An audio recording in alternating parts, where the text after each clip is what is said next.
Hello everybody, welcome to the Boxing Science Podcast. This is another episode where I'm going to be answering your questions around a range of subjects regarding sports science in boxing.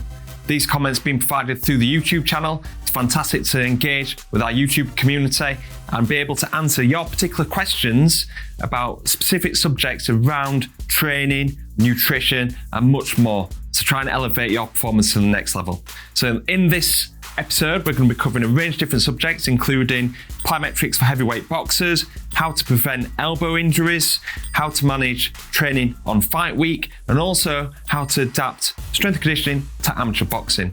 Guys, if you're not subscribed to the Boxing Science YouTube channel yet, hit that subscribe button so we can grow the channel and bring you even more content. Fantastic question here about heavyweight boxers. What plyometrics would you use to improve hand speed for heavyweight boxing? So heavyweights is a fascinating division, very fortunate to work with a range of different heavyweights. And the reason why it's so different, it's like a sport within a sport. You know, you can train a heavyweight boxer that is 110, 120 kilos, and then also train like obviously your normal weights, super middleweight and below. A totally different style of athlete. And also in the heavyweight division, totally different athletes as well. You only got to look at the top 10 of the current heavyweight division. You got Anthony Joshua, Tyson Fury, Alexander Usyk, Deontay Wilder, Big Bang Zhang, all different shapes and sizes, different genetic profiles. So you train them very individualized. But when it comes to training hand speed for heavyweight boxers, train them differently to lighter boxers. Now, the reason why is because they're going to be a lot stronger and be able to produce more power. So you won't be able to load up them on the hand speed exercises the same that you would do with a lightweight fighter. So a few different examples. So for example, plyometric press-ups. They're going to be heavier and having to move more mass. That means that they might not be able to produce as much speed and also have to deal with higher impact forces when catching the plyometric press-ups. So when we're doing plyometric press-ups, we would do regressions with these heavyweight boxers. So either doing it on the bench. My favorite type to do is to do a band around the chest, attach it to the squat rack or the cable machine and do band-assisted press-ups. This is taking the weight away from the heavyweight boxer so they can develop enough hand speed and also to be able to reduce impact forces on the eccentric action. Now, looking at different exercises such as like the med ball punch throw, the landmine punch throw, you have to go heavy with these guys. So with the landmine punch throw, for example, we use minimum 30 kilos. We'll never strip it back to 30 kilos or below. Let's say just with the bar, because one, it's very hard to catch, but two, it's just too light to stimulate any kind of adaptation. The heavier boxers need to have heavier weights to increase the amount of momentum that they're producing in the punch. So landmine punch throws, they're starting from 30 kilos or above. And then with the med ball punch throws, we're going 7 kilos or above on that as well. With normal weight boxers, we're looking between 3 and 5 kilos. Heavyweight boxers, 7 kilos and above. And then for like med ball chest pass work, you need to make sure that we're really loading this up now. So we're looking for a heavy med ball and potentially 2 red bands around the back to develop some accommodating resistance, to increase that resistance on the throw to increase that momentum. And then just in general, with plyometric exercises for heavyweight boxers, you need to really develop that strength first, that deceleration quality as well, because they're going to be able to produce a lot of force and speed coming from that trunk rotation first, and then the hands are traveling really fast. So you need to make sure that that posterior shoulder is stable enough to create enough deceleration so you're not creating any injuries to the upper limb. Also getting them stronger in terms of their pressing. So doing some heavy pressing first, accommodating resistance pressing with the dumbbell chest press with bands, and also doing some isometric pressing as well, just to make sure that upper limb is strong enough to deal with them high velocities. So yeah, so there's a range of different things to try and put into a plan. Get stronger first. So using the pressing actions, using isometrics, make sure that the upper limb is strong enough to deal with them high velocities. Then start using some higher momentum exercises such as higher loaded landmine punch throws and higher loaded med ball punch throws, and then looking to do some hand speed work, doing some plyometric press ups, but doing it band assisted to reduce that weight load for heavyweight boxer. Quick interruption. If you're a keen follower of boxing science, you will know that we're very data driven, whether that's our sports science research, our strength and conditioning practices, or nutritional strategies. We also take this approach into our content creation. That's why we've been developing content that has been engaging, that's helped grow the Boxing Science YouTube channel. And with this analysis in our YouTube engagement, we've actually found out an interesting figure that only 27% of people that watch our videos actually are subscribed to the Boxing Science YouTube channel. That means that a massive 73% of people that watch these videos aren't currently subscribed. We're actually aiming for the Boxing YouTube channel to hit 100,000 subscribers. We want a nice silver plaque in this bookshelf here, and it will mean the world to us, and will also support the growth of the channel to bring you even bigger and better content. So if you're one of them 73%, if I can ask a quick favor, if you can hit that subscribe button so you don't miss out on any future content, and also we'll guarantee better content in the future. So we've got a question from Who Knows 8223. What is more effective to build stamina at home? 30 seconds on and off burpees, or 3-minute burpees with 1-minute rest, like sparring and fighting rounds? And basically, this guy is saying, I hate jogging, and he wants to do his conditioning more circuit-based. So when talking about bodyweight exercises, circuit-based exercises, it's always better to do shorter intervals, but instead of doing it a 1-to-1 ratio, like 30 seconds on, 30 seconds off, doing it with a shorter rest interval. With this shorter rest interval, this gives the body not enough time to be able to recover and to keep that heart rate elevated. Remember, most of these circuit-based exercises that we want to do is to increase that red zone adaptability. That is 90% above maximum heart rate, getting the best results in our cardiovascular fitness. If we are doing it for a longer interval, so let's say just 3 minutes of burpees, we're going to create local muscular fatigue. We're going to build up some lactate as well, which will affect the intensity. And when we affect the intensity, that'll affect that repetition, how fast them repetitions are going, which will mean that the heart rate won't be as elevated. So it's always better to do it in shorter intervals to make sure that the intensity is high to elevate that heart rate into the red zone. So instead of doing 30 seconds on, 30 seconds off, or doing 3 minutes on, 1 minute off, let's mix it up. So we're going to do 20 seconds on, 10 seconds off. And instead of just doing burpees, we've got a range of different exercises that we can do. We can do burpees, sprinting on the spot, mountain climbers, shadow boxing. So when you put all these exercises together, I'd suggest to do a 3-minute round of 20 seconds on, 10 seconds off. So you do the 20 seconds for 6 repetitions. You have 1 minute off, and then you repeat that for 4 to 5 sets. So you're doing 4 or 5 3-minute rounds. And this is designed to get you fit, explosive, and to be able to deal with high intensity actions for longer. And this is suited for professional boxing and amateur boxing. And we actually cover a lot of these bodyweight circuits in our Red Zone Circuit program, hugely popular program on the Boxing Science website. The link is in the description if you want to find out more. Okay, next question. How to schedule training 5 days boxing, 3 days strength, and 3 days conditioning for heavyweight boxer and managed load. So whether it's heavyweight boxer or not, I'll be looking to do, obviously you've got double training days there. So you do Monday to Friday with boxing, depending on your availability, your workload and gym availability and everything like that. But generally I do Monday to Friday boxing and having the weekend off. And then from there, it all depends on what you're doing in your boxing around where you put your strength and where you put your conditioning sessions in there. So let's say if you're boxing in the afternoon and you've got sparring, you're not going to be doing conditioning in the morning. The reason why is because you're going to end up getting fatigued, which means that you're going to perform not as great in the sparring. And then if you don't perform as great in sparring, that's also putting you in a dangerous position as well. We need to make sure that we're strategically putting our strength and our conditioning sessions in place to complement the boxing training. I explain a lot more about this in our video, How to Plan Your Training Week. This video is around about 15-20 minutes long, and it's a lot better and a lot more detailed on how to plan a training week. So this link is in the description. So if you're wanting to find out more about planning your training week, check out the link in the description where I explain more about how to plan your training week more effectively. So a question from Toby Reamer, 4253.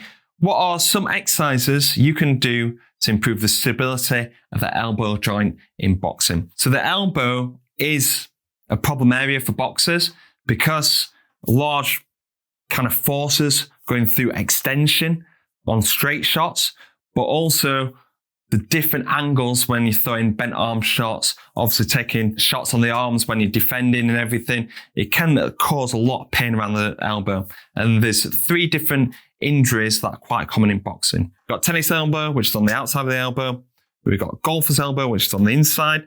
And also we've got some posterior elbow pain as well. And these come through different things. So the posterior elbow pain is through a lot of kind of eccentric forces, a lot of impact forces going through extension of the elbow. So what we're needing here is more deceleration. And that deceleration there comes from the biceps and the triceps. So we need to do more arm work for that, whether that's doing some bicep curls, some BFR bicep curls, and also what's great is some cheek curls as well, because this is really working on that eccentric motion. Getting the triceps stronger is really important. Triceps are often underdeveloped in boxing because of the nature of how athletes throw, because they have a double peak in activation where they throw, they tense up, they relax, and they tense at the end of the punch. Because we relax in this part, this means that the triceps are not stimulated, they're not switched on. That means that over time, when we're throwing thousands of punches, the triceps become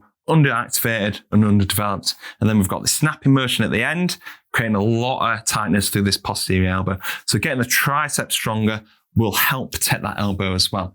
So doing some tricep work, so either on the cables, doing it with the bands. Again, BFR work will be really beneficial in this part, but also doing isometrics. So this is going to help the tendons around the elbow to help relieve pain. So I'll be looking to do some tricep push downs isometrically for between 10 and 20 seconds to start off with, and then start doing some high threshold isometrics, doing for 3 to 5 second holds. And you want to be doing 3 to 5 reps on each of them holds. Then let's talk about both of them really. We're looking at golfer's elbow and we're looking at tennis elbow. This is basically the stability around the elbow joint. Really, what's happening here is the elbow is working overtime because something else isn't happening in the chain.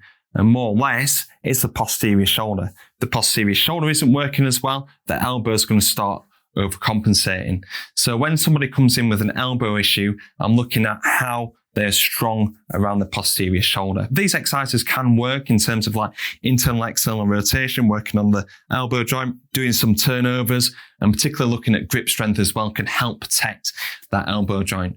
But really what I'm looking to try and do is to help improve the posterior shoulder strength. So that can be anything from prone reverse flies, prone Y raises, some banded face pulls, everything like that that can help increase posterior shoulder strength, which will stop the elbow moving as much when we're throwing our bent arm shots. And there's plenty more of these exercises that are actually on the Boxing Science membership, where we've got all these different exercises around the posterior shoulder, around protecting that elbow that you can access for just £8.99 a month. A big question from King of the Ring 3343, saying he's an amateur boxer that's like to start fast, apply constant pressure, has a high volume of punching.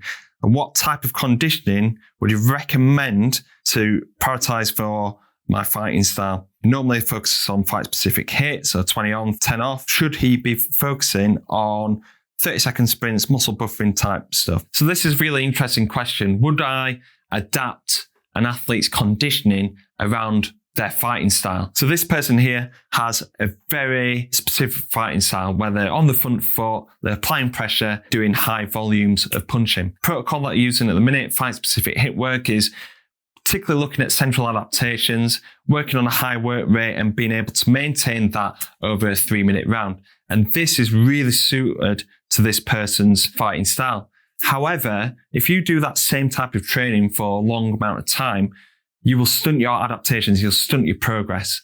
So you want to make sure that you're still visiting that sprint interval training and that muscle buffering capacity to be able to get more out of the fight-specific work, to create more physical adaptation, and to be able to transfer that into your fighting style. And also, when I look at fighters that have high volumes of punching and being able to work consistently over the rounds, what I find quite common is that they have that inability to produce very short stages of work where they're working really high intensity, working in bursts. They have an inability to step up through the gears, or when they do step up through the gears, they fatigue quite quickly. So you need to be able to train that ability to work in them bursts, because if you think yourself as a pressure fighter, you're struggling to get on that inside.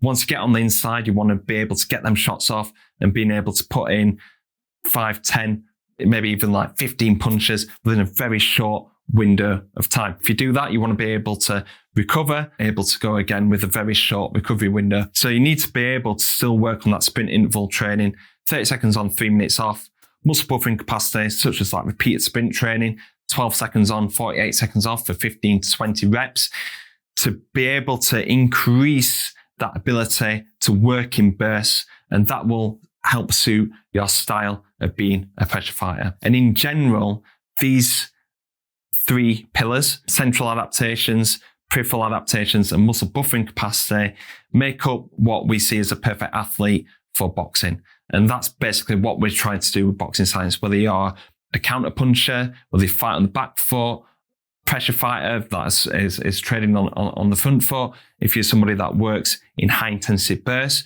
Basically, what we try and do is create general adaptations to increase aerobic performance to make you into the best athlete that you can. So whatever you want to do in the ring, you've got the physical capabilities to do it.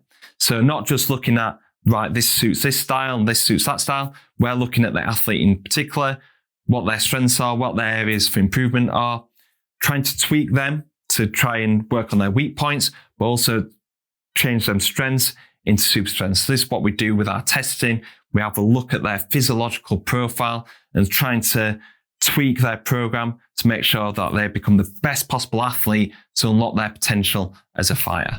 Okay, so I've got a question here. Training while having erector spinae spasm. So first of all, I'd probably reduce your training load. We're not wanting to create them injuries and them spasms too often, because that can end up leading to more serious back injury. In the meantime, you're probably getting an overload through the erector spinae due to either tightness through the hip flexors, tightness through the hamstrings, and also weakness in the core, particularly through extension. So we need to be able to control that extension. So a range of different exercises that you can do. You can do a plank shoulder tap or plank row. You can do prone hold, extension hold. You can do a Swiss ball plank hold. Loads of different exercises. Particularly a really good one would be the ab wheel rollout. But just make sure that you're following our training tips around that, doing the 80-20 rule, not going through to full extension. Because as soon as you go through to full extension, you'll start compensating with the back. So a range of different exercises there to help strengthen the core, and then look to try and improve your hip flexor mobility and also your hamstring flexibility as well. So particularly on your hip flexors, you can be doing stuff like the banded floss, a kneeling banded floss, where you're looking at really trying to open up the hips, and then just working on a range of different movements, lunge and rotate, lateral lunges, a full range squat pattern. Doing stuff like this will help open up the hips, improve the hip function, and improve hamstring flexibility. You can look to try and improve hamstring flexibility through static and dynamic stretches, but really what we try and do at Boxing Science is improve movement patterns and improve strength, and then the muscle activation patterns will follow. How to program strength and conditioning on fight week. So the fight week schedule all depends on, what day they're fighting on, their travel, the gym availability and everything like that. But as a general rule of thumb, we start off our training week with a run. More than likely do an active recovery run. So we do like what we call a tempo run, where we're working for 15 seconds on, 45 seconds off. We do this for 6 repetitions.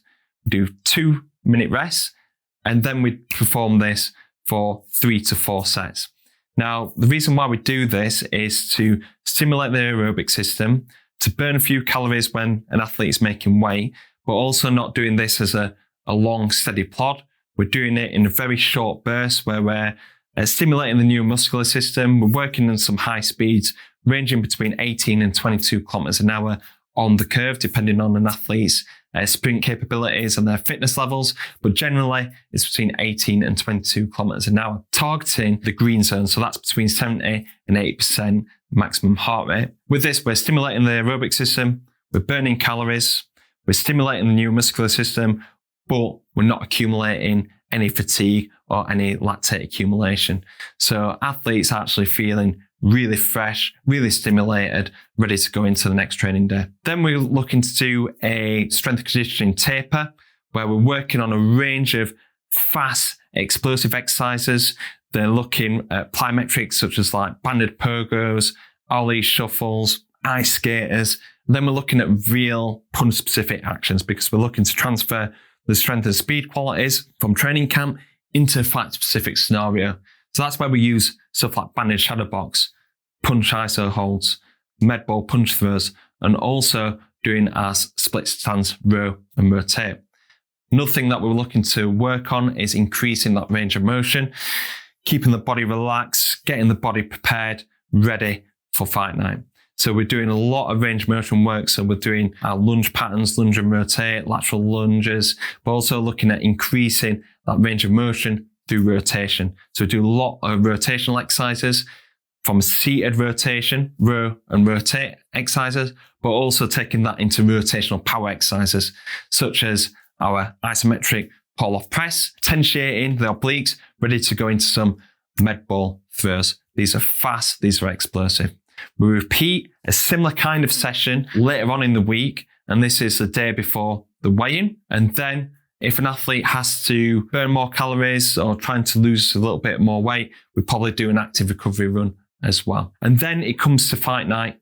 Fight night, if an athlete is wanting to be stretched out or wanting to go through some drills in the day, I'll take them through their pre-fight warm-up to get them prepared physically, but also mentally as well. Having that mental rehearsal is really important. So if they're doing like drills with their coach, more than likely, I'll get them to do their mobility warm-up that they're going to be doing on fight night. Then it comes to fight night in the change rooms. We do the warm-up with them, same mobility warm-up that they do in the gym every single day, with a little bit additions there. So we'll be doing pogos, banded shadow box, punch iso holds as well.